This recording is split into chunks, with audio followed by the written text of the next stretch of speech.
नमस्कार दोस्तों, स्वागत है आप सभी का सरकारी अध्यापक के इस YouTube चैनल पर। और आज के एग्जाम में जो सीटेट का एग्जाम हुआ था, प्रश्न पूछने का जो पैटर्न है वो थोड़ा सा चेंज हो गया है।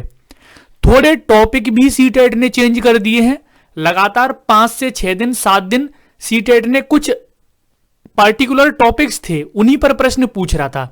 तो अभी क्या है, सीटेट ने कुछ टॉपिक्स को चेंज कर दिया है, प्रश्न पूछने के तरीके में थोड़ा सा चेंज कर दिया है।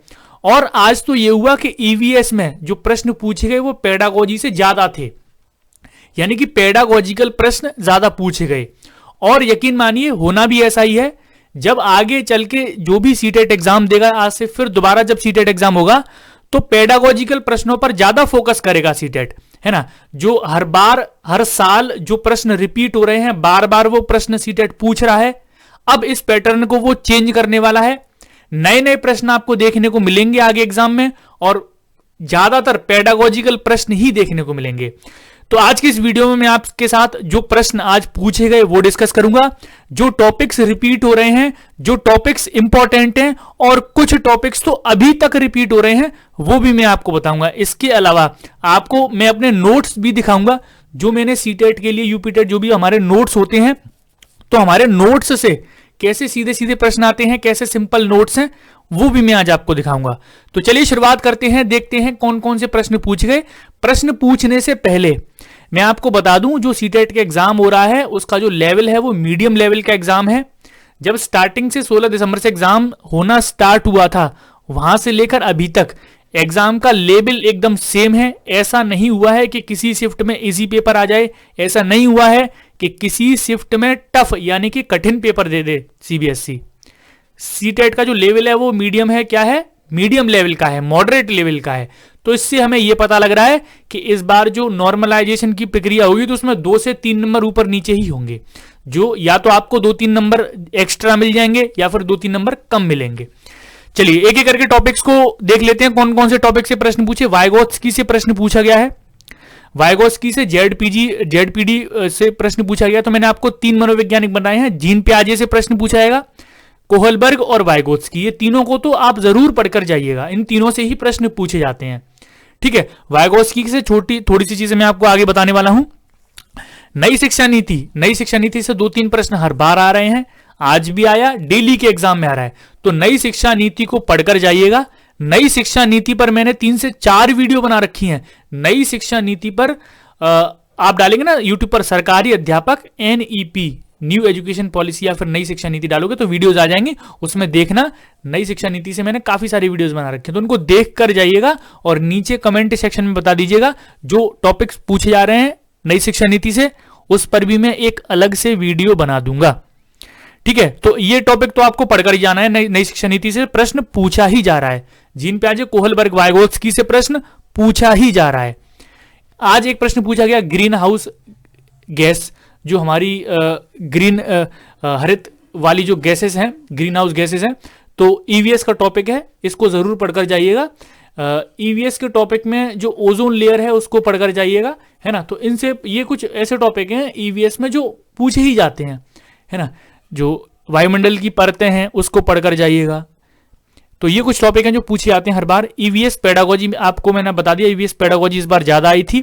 मैथ्स पेडागोजी भी आई थी। जिसने मैथ्स पेडागोजी नहीं पढ़ी है, प्लेलिस्ट में जाइए, प्लेलिस्ट में जाकर मैंने मैथ्स पेडागोजी पूरी पढ़वा रखी है, या फिर सरकारी अध्यापक ऐप डाउनलोड कर लीजिए, वहां पर भी मैंने पूरी जो मैथ्स पेडागोजी है वो कंप्लीट अपलोड कर दी है। ठीक है, तो वहां से भी आप डाउनलोड कर सकते हैं, वहां से भी देख सकते हैं। वैन हिले का ज्यामितीय अधिगम वाला जो चैप्टर है उसको जरूर पढ़िएगा, वो भी बार बार पूछा जा रहा है। ठीक है, जो वैन हिले की थ्योरी है उसको जरूर पढ़कर जाइएगा, वो भी आपको मिल जाएगी उसमें। ठीक है, ये मैथ्स पेडागोजी में आपको वो भी मिल जाएगी, वो भी पढ़कर जाइएगा। ओजोन परत मैंने आपको बता दिया, प्रश्न पूछा गया था। और नाव से एक प्रश्न आया था कि केरल में किस तरह की नाव होती है, तो फेरी, वल्लम, स्कूल जाने के लिए जो बच्चे होते हैं वो वल्लम का प्रयोग करते हैं, फेरी का प्रयोग करते हैं, है ना। और अगर आपसे पूछ लिया जाए कि जम्मू कश्मीर में का, तो जम्मू कश्मीर में भी क्या है, लोग हाउस बोट का यूज करते हैं। तो ये ईवीएस वाली वीडियो आप जरूर देखिएगा। और एक प्रश्न मैथ से पूछा गया था कि 4 अंकों की बड़ी संख्या और 2 अंकों की छोटी संख्या में अंतर क्या है?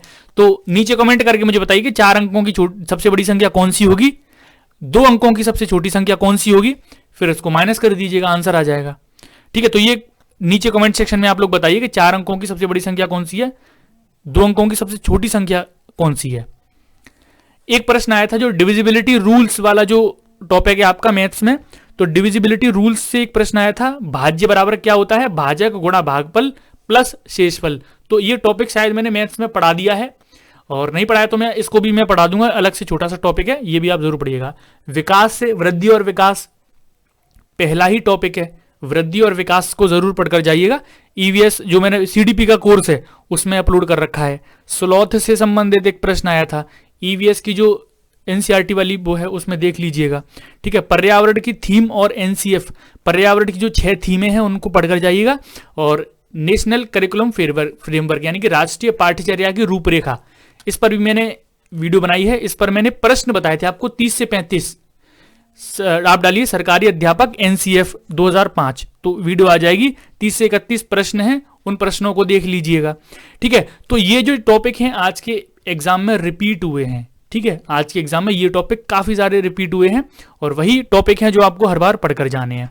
अच्छा, मैं आपको बता देता हूं, यहां पर जैसे वाइगोत्स्की से प्रश्न पूछा गया था, तो ये मेरे वाइगोत्स्की से, ये हमारे सीडीपी के नोट्स हैं। काफी सारे स्टूडेंट सीडीपी के नोट्स लेते हैं हमसे, और ये हमारे सीडीपी के नोट्स हैं जिसमें जेडपीडी पूछा गया था। जेडपीडी क्या है? जोन ऑफ प्रॉक्सिमल डेवलपमेंट, यानी कि संभावित विकास का क्षेत्र। क्या होता है ये?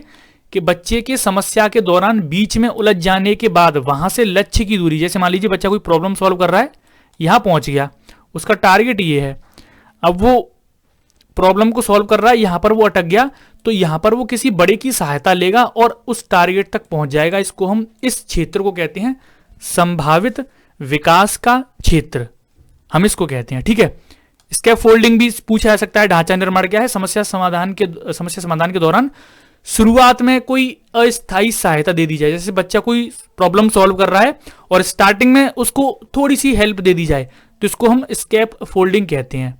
ठीक है, तो ये स्कैप फोल्डिंग है। एमक्यू, ज्यादा ज्ञानी दूसरा, मोर नॉलेजेबल अदर, बच्चा उससे ज्यादा सीखता है जो उससे ज्यादा जानता है। तो ये वाइगोत्स्की के जो सिद्धांत हैं उसके कुछ पक्ष हैं, और हर एक सिद्धांत में, हर एक टॉपिक में हम महत्वपूर्ण पॉइंट रखते हैं, जिसमें वाइगोत्स्की क्या कहते हैं? भाषा विचार से पहले है, ये चीज है ना। व्यक्तिगत वाक, जैसे बच्चा खुद से बातें करता है तो इसे वाइगोत्स्की व्यक्तिगत वाक यानी कि प्राइवेट स्पीच कहते हैं। ये प्रश्न आपका रिपीट होता रहता है। बच्चे अपने समवयस्कों से अंतःक्रिया करके सीखते हैं। तो ये एक लाइन के बहुत इंपॉर्टेंट पॉइंट होते हैं जो हमारे नोट्स में हैं, और यही आपको पढ़कर जाने होते हैं। सीधा सीधा यहीं से प्रश्न पूछा जाता है।